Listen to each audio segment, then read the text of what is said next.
Yeah, so good evening to all of you. Thank you for your response.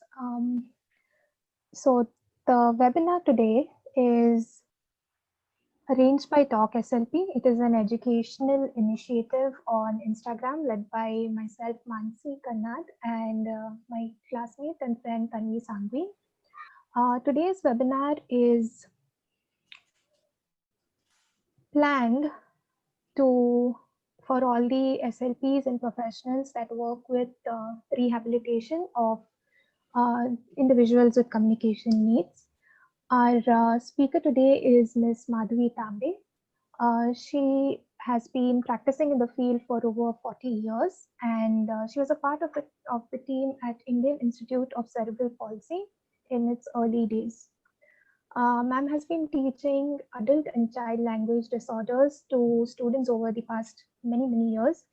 She enjoys working with clients personally. She has a lot of wonderful stories to share. Her areas of interest include EAC, that is augmentative and alternative communication. She's currently a visiting faculty at Bharati Vidyapeeth, deemed to be University's School of Audiology and Speech Language Pathology, and she has been the president of the Maharashtra branch of Indian Speech and Hearing Association, as well as the president for the Indian branch of International Society of Augmentative and Alternative Communication. The webinar is split into two sessions, so which is the first one today and the second one tomorrow. We are very grateful that she has agreed to share her words of wisdom with her. Today's session, we'll be hearing from her about assessment in brief, selection and criteria for selection of therapy goals, and we'll also learn about what SMART goals are, followed by formulation of these behavioral goals and objectives tomorrow. The time is yours, ma'am. Thank you. Thank you. Thank you, Mansi.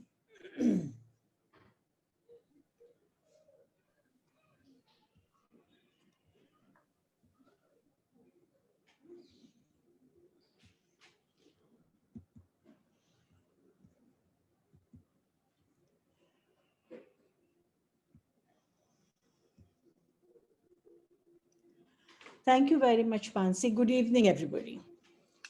It's a pleasure for me to be given this opportunity to talk about goal planning by Mansi and Tanvi. So let's start about goal planning. She's given me a nice introduction, so I'll get straight into the matter. I think as we go along, think about why is goal planning essential? What is assessment? Why is assessment necessary? And how does it help in good goal planning? I'm going to talk very briefly about assessment terminology. Very briefly. Assessment provides information about an individual's specific skills in various areas, as well as guidelines for planning intervention. I think this is what you will all agree, that it gives us data about the client's level of functioning. So assessment refers to the ongoing procedures used to identify individuals' unique strengths and needs, as well as families' concerns, priorities, and resources regarding the individual's development in order to plan intervention services. So assessment is an ongoing process also. An assessment can use multiple strategies or sources of information, and is always ongoing. And there are many synonyms. Assessment is used synonymously with evaluation also. Now we have formal assessment and informal assessment. Formal assessment is more data based, where data which supports the conclusion made from the tests are there. And we usually refer to these type of tests as standardized assessment or standardized measures. So standardized measures, which I'm sure all of you know, are systematic, have explicit directions, specific stimuli, and strict control about what you can say or do. It also has explicit rules for scoring the test. Similarly, goal for standardized tests is uniform across examiners. So all of us who are using a standardized measure will have the same goal. Say, for example, we may be looking at, we may be doing LPT to find out what is the client's level of semantic and syntactic development. Formal tests or standardized tests give you quantitative information in terms of scores and numbers. Scores allow the client performance to be compared to the performance of peers. And scores such as percentiles or standard scores are mostly commonly given from this type of assessment. So, then there are norm reference tests. Some of the standardized tests are norm reference. That means they have been standardized on a normative sample in a particular age group. Now, all norm reference tests are always standardized, but all standardized tests are not always norm referenced. So norm reference tests help compare a client's performance with performance of another group of individuals called the normative sample. So this comparison with a normative sample allows the clinician to determine if a client has a problem, if the problem is clinically significant, and whether the problem warrants any intervention. Okay, so this is important, that standardized tests give you some basic information. Does the client have a problem? Is the problem significant? And does it need any intervention? So this is just the beginning, I feel. Now, informal assessments go a step further. They are not data driven, but rather content and performance driven. So they will look at, they will look at how is the client performing, what we can change the content of an informal test so we can make it suitable for the client, and we can look at the client's performance on the particular test items we have chosen to do. For example, running records are informal assessments because they indicate how well a student is reading a specific book, or say, for example, in speech language pathology, how well a student is naming objects. Scores such as 10 correct out of 15 will give you percent of words read correctly, or they give you a different kinds of information. They will tell us whether the client is familiar with that thing. Say, for example, your formal assessment shows that client can recognize objects, but a formal test will have maybe 5 to 7 objects. Does that tell us in detail about how many objects does the child really know? We need to go into a little more depth and look at a variety of objects. Maybe objects such as body parts, common objects in the child's environment, people, items of clothing, fruits, and things around him. And that will give you whether the child really recognizes objects or not. Now, some of the forms of informal assessment are criteria reference or client-specific assessment. What I just mentioned is client-specific assessment. So we go into details of what the client's baseline has come on your formal test, and we go client-specific assessment. Then there is dynamic assessment or portfolio assessment. In criteria reference or client-specific assessment, skills are defined and individual performances emphasized. Usually when the norms of a standardized test do not apply to a particular client, or when the available tests do not assess specific skills of interest to the clinician, we use criteria reference or client-specific assessment. I have always felt this, that sometimes when we are assessing a multiply handicapped child. And the child may have comprehension, but may not be able to speak or point. And that's when criteria reference or client specific assessment can be used. So you may have a child eye pointing and recognizing your items of stimuli. The client may be pointing to something else to show that he knows the answer. So these are the ways we may go about by altering a standardized test or going into details of a standardized test to suit a particular client. Maybe I'm doing assessment of, say for example, I'm doing PAT. You are giving a particular sound at initial, medial, and final position. It is always better to check that sound in a list of at least 10 to 15 or 20 words otherwise. Does the child know this sound in 20 different words? An initial position, medial position, and final position. Now that is your more detailed informal assessment. So these criteria reference and client specific assessment may give you more in-depth information. So your client has passed one particular sound in a test, but when you look at 20 words, you find that maybe he's only getting 5 out of 20 words. Now, is that mastery? I think we would need to have at least 80 to 85% criteria to say that the client has mastered initial sound. These tests, these informal tests are also useful in assessing a client's progress in treatment.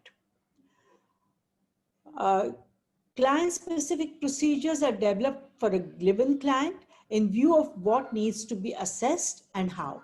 So they are very informal.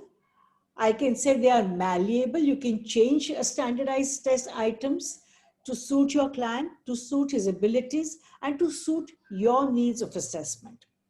So each skill is assessed with sufficient stimulus items which are relevant to the child.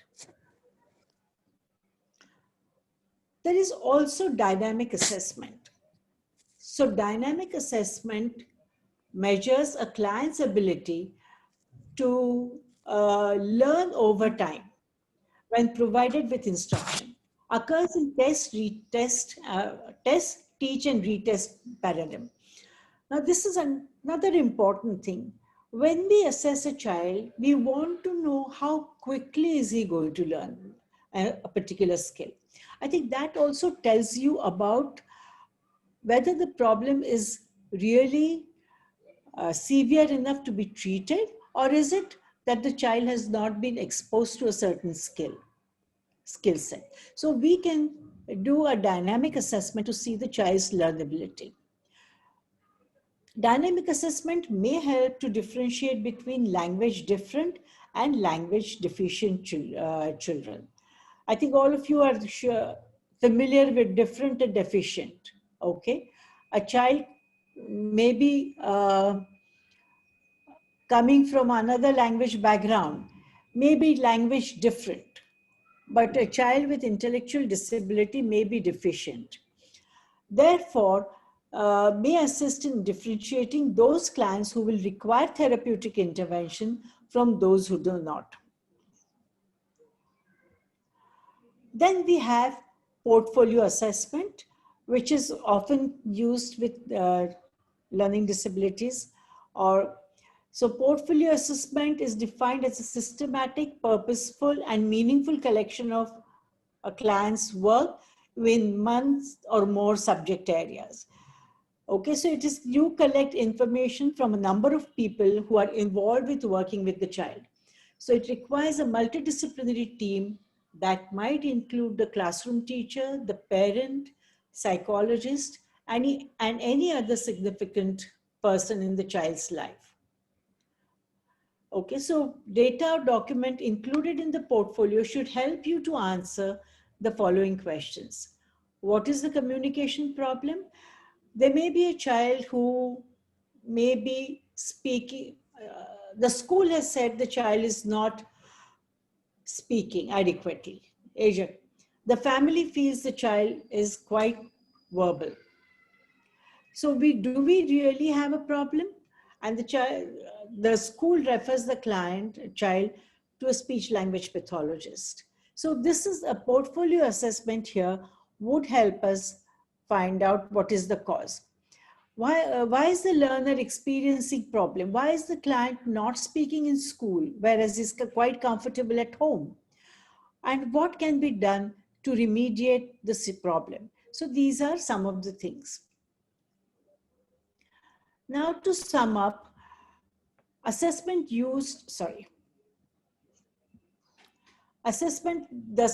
use needs to match the purpose of assessing. Why are we assessing? So depending on that, you may choose what assessment technique you want. Formal or standardized measures should be used to assess an overall achievement and to compare the student's performance with that of others of his age, and to identify comparable strengths and weaknesses with peers. Informal assessment, sometimes referred to as criteria reference measures, should be used to inform instruction. The most effective teaching is based on identifying performance objectives, instructing according to these objectives, and then assessing these performance objectives. I think this is the crux of what I have been talking till now. Why is assessment important? Because it will give us a good baseline of the client's performance. Okay? And unless we have a very clear baseline, we cannot formulate goals for his intervention. And then once we have these goals set, we can have objectives based on those. So moreover, for any objective not attained, intervention activities to reteach these objectives are necessary. So assessment, and that is why though the webinar is on goal planning, I did spend first 15-20 minutes on a brief thing about assessment. Now, what is the purpose of intervention? As you all know, the nicest thing is to eliminate the disorder. Sometimes we cannot eliminate the disorder, so we may just change the severity from severe to moderate to mild. In certain cases, we may be only teaching compensatory strategies. We may not be able to eliminate or change the disorder, but we may change by giving the client compensatory strategies. It's like in stuttering. Many times you're giving the client compensatory strategies, or sometimes we are focusing, or many times along with the first three, we may be focusing on changing the environment.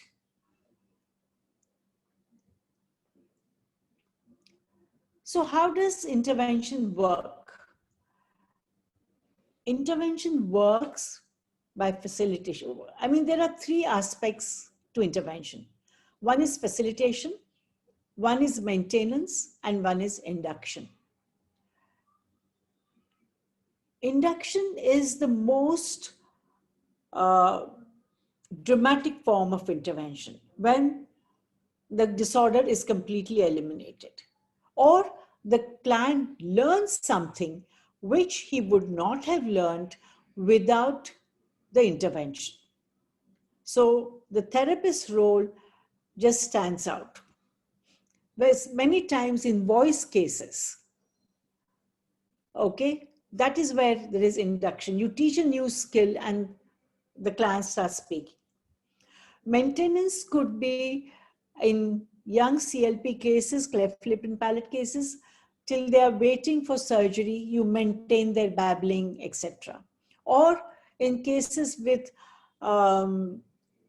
cerebral palsy, their speech is dysarthric.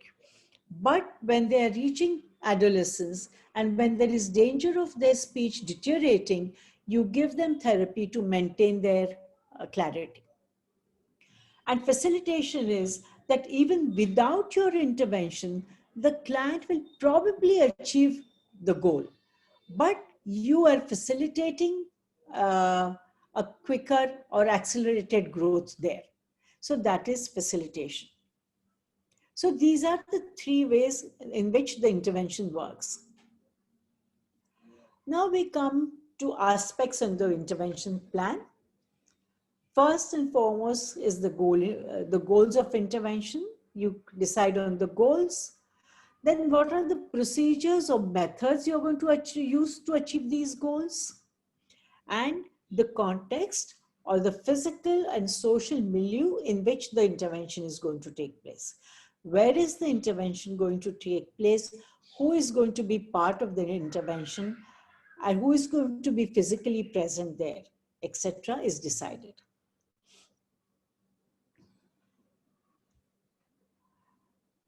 Now coming to selection of therapy targets or goals, major source of information for goal setting is the assessment data. I think that is why we did spend so much time on an assessment. The informal assessment tells about the child's current level of functioning or the basal level.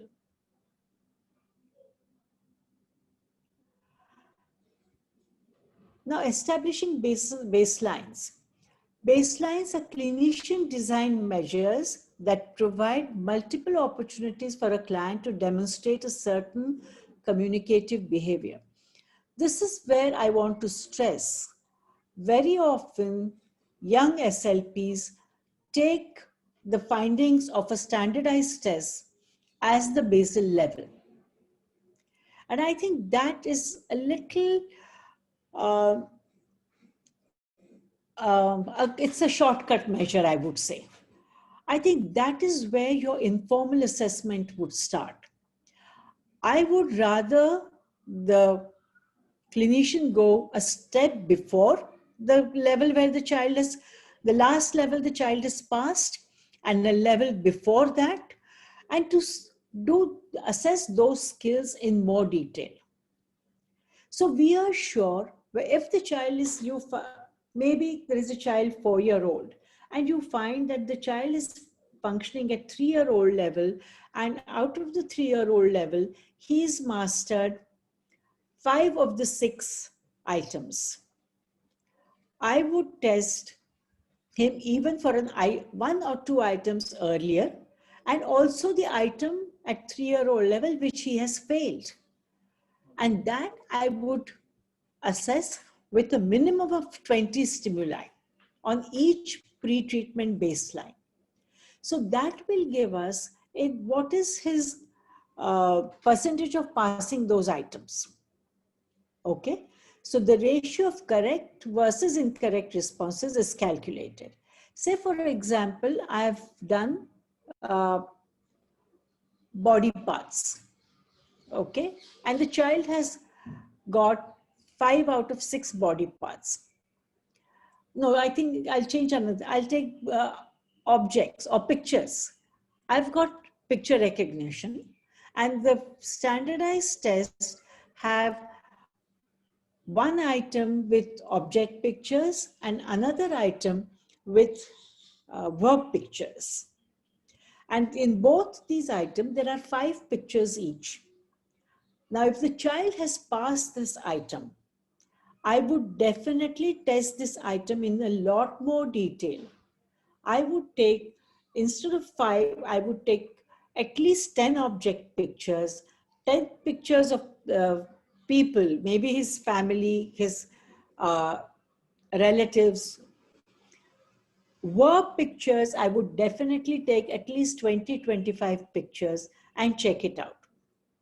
Now, this will give you percentage of correct responses in each of these areas. And this will tell you, is this one of the goals that you want to work? And you may find the child recognize these 5 and he passed this item, but really he's not mastered it. Okay. So this is where your baseline gets established. Now, there are three types of goals: top priority, high priority, and low priority goals. Top priority goals are those for which the child is already showing some usage, using it sometimes, but not a majority of the times. And these forms are emerging in the child's repertoire and will be within child's ability to learn. So any item which the child is anyway showing mastery up to 50 to 65, 70% would be my top priority goal. Okay. High priority goals are the items the child comprehends but does not use frequently, or does not, he understands but kind of. And low priority goals are those for which the child is showing little evidence of comprehension and using the form rarely, if at all. And that is also possibly by chance. Now, you would argue the high priority goal should be what we should do, or maybe the low priority. We are there to teach the child. But remember, success builds on success. When you start therapy, start with top priority goals. It's going to give the child a sense of achievement. It's going to make the family happy, the parents happy, and in turn is going to give you a sense of achievement. So always begin with top priority goals, which the child has more or less mastered. Any goal, any skill child has mastered around 80-85% is a skill he can pick up later and go to 100 by himself or herself. So those are not the skills. Or if you work on those skills, you will find the child is getting fed up. The family is losing interest. Okay, so you said, no, we want success, but the child will very soon lose interest in those. So the child needs to be challenged, but challenged in such a manner that he experiences success. Okay. So what are the strategies for choosing communication goals? I think I'm just going to name them. One of them is a normative strategy. So normative strategy is all your developmental scales where the skills have been broken. The development has been tracked in small measurable steps. Okay, that is one of the strategies. But this may not work with every client. May not work because there may be children with different kind of disabilities who may have to skip certain things. There are kids who will show higher level skill, but may not have mastered the lower level skills. So a combination of normative strategy and client specific strategy. Now, what is client specific strategy? What the client needs. And what is that? What does the client needs? It's something that he needs in his day-to-day life. Okay. Say, for example, when we teach the velar sounds much later. Okay, or we teach the sibilant sounds much later. And there is a child who has many sounds which are affected. And his name begins with maybe R or Sir. Now, because it is his own self-esteem which is at stake, I would suggest you teach him how to pronounce his word correctly as soon as is possible. That is what makes its client-specific strategy. Maybe a client is not ready for intentional communication, but teaching him through a lot of conditioning to indicate yes and no makes communication start. Some communication start. So this is client-specific strategy.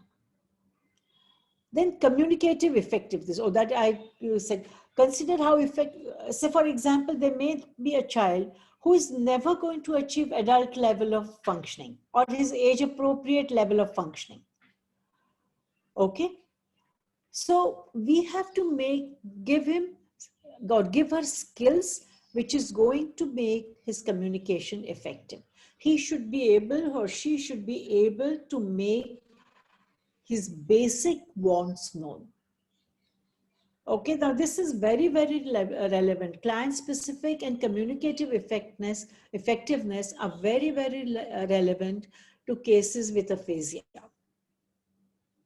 Okay, they need to communicate. They need to communicate now. And that's what you need to give them. Then what we do very often, we go by the teachability, is the ease with which a form can be taught. Easily teachable forms are those which can be demonstrated with pictures. I agree with that. Where stimulus material is easily accessible and organized. I mean, when I'm teaching in college, I always say students will take flashcards because those are ready and those are with them. So yes, it is one of the criteria for choosing goals, but don't go only by that criteria. Today I've got these flashcards, let me start with them. And something which is frequently used in everyday situations. Everybody is teaching vehicles, everybody is teaching body parts, let me teach body parts. Now, for example, if there's a child who is quite severely communicatively challenged, what is the point of teaching him body parts? It has no value. What is the point of teaching him colors? Very little value there. So you have to choose goals judiciously. And in young children, it's important to choose, look at the child's or client's phonological abilities. And when their MLU is less than 3 morphemes, then choose initial words are based on whatever his sounds he can say. I think that is also another important aspect.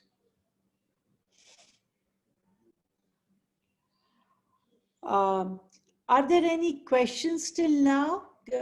Mansi, Tanvi, can I take any questions or I'll go ahead just now?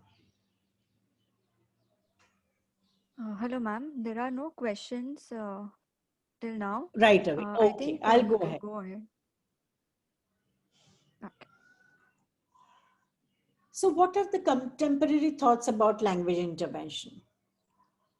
There has been a huge emphasis on pragmatics. Okay, but how do we assess pragmatics? I mean, it's very easy to say do pragmatic profile, but truthfully, pragmatics is functional use of language, language. So if it's functional use of language, how do you contrive a situation and do it? Similarly, so also with goals. So emphasis on pragmatics as a language is not viewed as a set of rules to be learned, but as a tool of communication. And so we need to integrate pragmatic goals in speech language therapy. We have to do the assessment of how much is the child, what is the child's pragmatic level, what all can he do, and integrate those goals in your language goals or communication goals. Or some of the goals can be taught separately.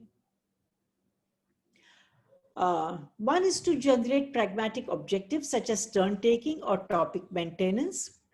And the second and the better way is to incorporate a pragmatics in the intervention programs.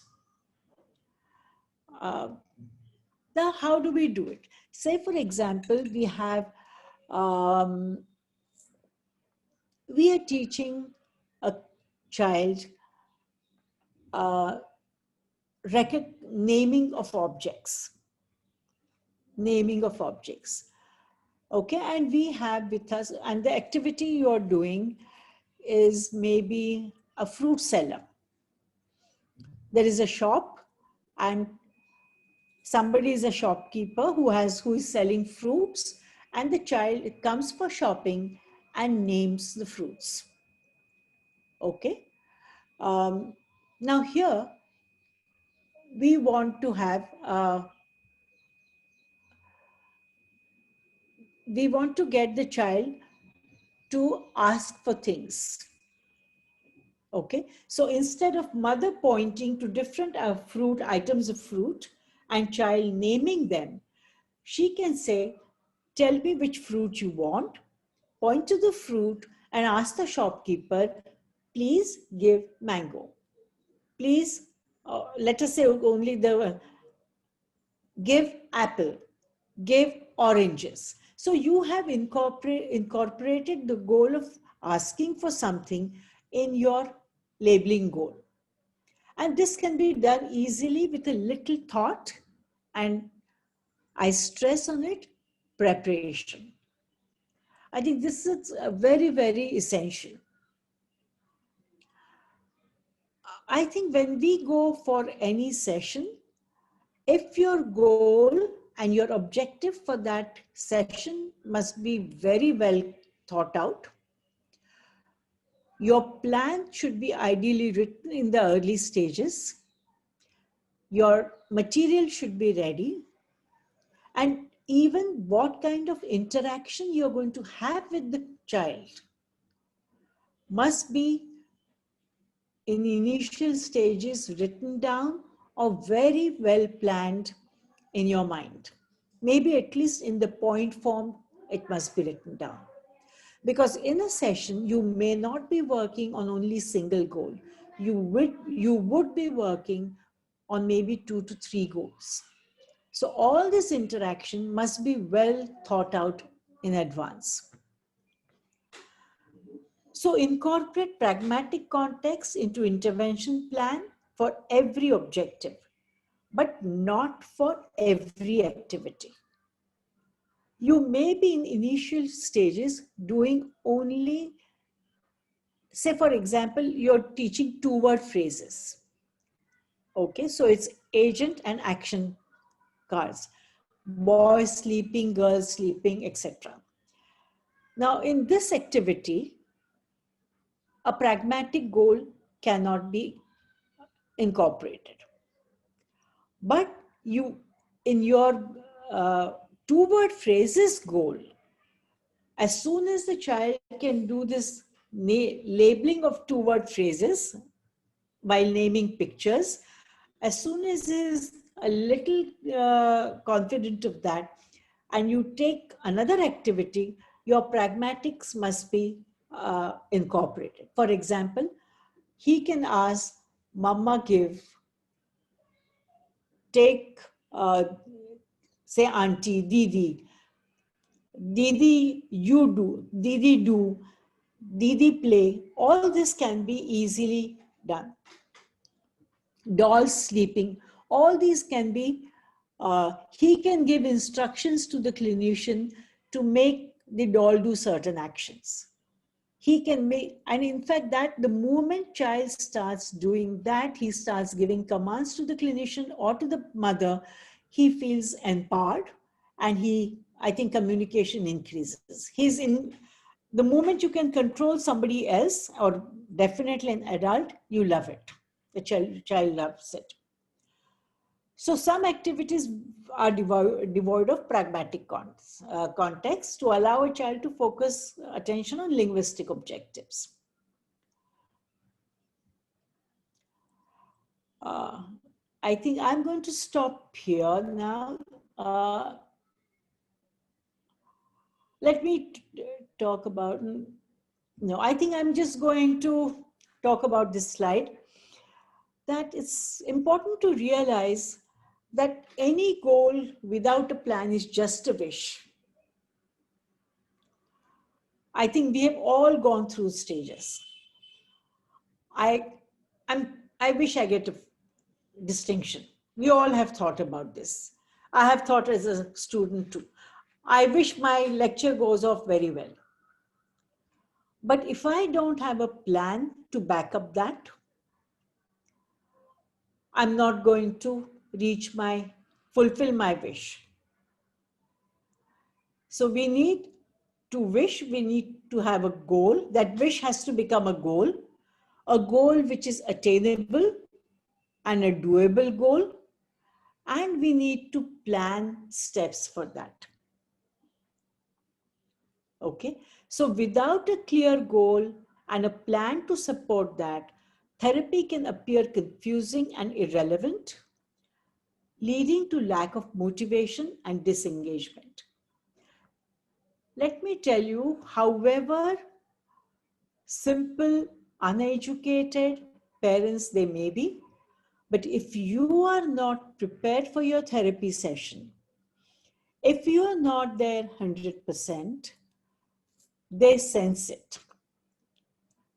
And even children sense it. And then they take you for a ride. You will get them interested if you have a clear goal, if you have achievable objectives planned, you have relevant material to go with it, and you are doing something new from session to session. You're doing let us say sandwich making activity. Fine, the child has not learned, but if you keep doing the same thing, the child and the family is going to lose interest in that.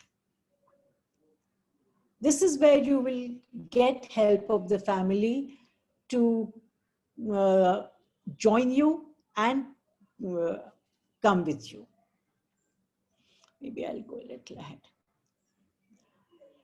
So the goal setting which we do needs to be specific, measurable, achievable, realistic and relevant, and timely.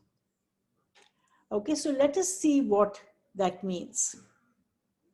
These are called SMART goals. They are specific, they are measurable, they are achievable, they are relevant, and time-bound. Okay, they are time-based, time-limited, and time-sensitive.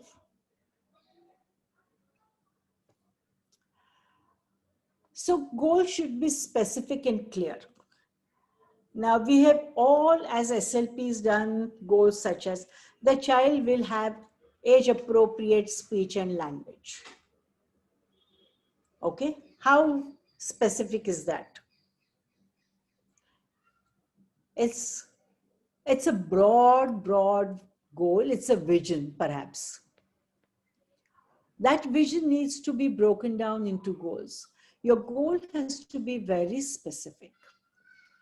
The more specific the goal, the greater the likelihood that your child will feel empowered and capable. Now think about it. You've got a 2-year-old child with cerebral palsy coming to you, and who is not speaking, who is not, does not even have jargon, maybe there is some babbling. The child is maybe quadriplegic, has feeding issues, and you say the child will develop age-appropriate speech and language. Now, how confusing is it for the parent? What kind of signals are we giving to the parent? That the child is going to speak like any other child? We really don't know. I'm not saying no, but I'm not saying yes either. I'm saying there is not a great chance that he will speak age appropriately. So we have to have the goals to be very specific. It's important to have measurable goals so you can track your progress and stay motivated. Now, if you have, the child will have age appropriate speech and language goal, kind of a goal. Are you going to be motivated when after 3 months of therapy, the child, all that the child is doing is saying maybe Ba. Okay, how motivated is that? Are you going to be? How motivated is the family going to be? So it's important that you have goals which are measurable, that you can track your progress and stay motivated and get focused and feel the excitement of getting closer to achieving your goal. Forget the child and the family. Think of yourself.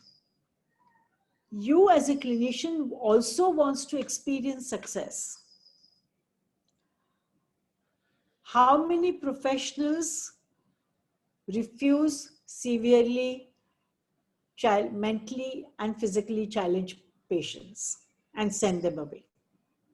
Is because they can see that the success is far between.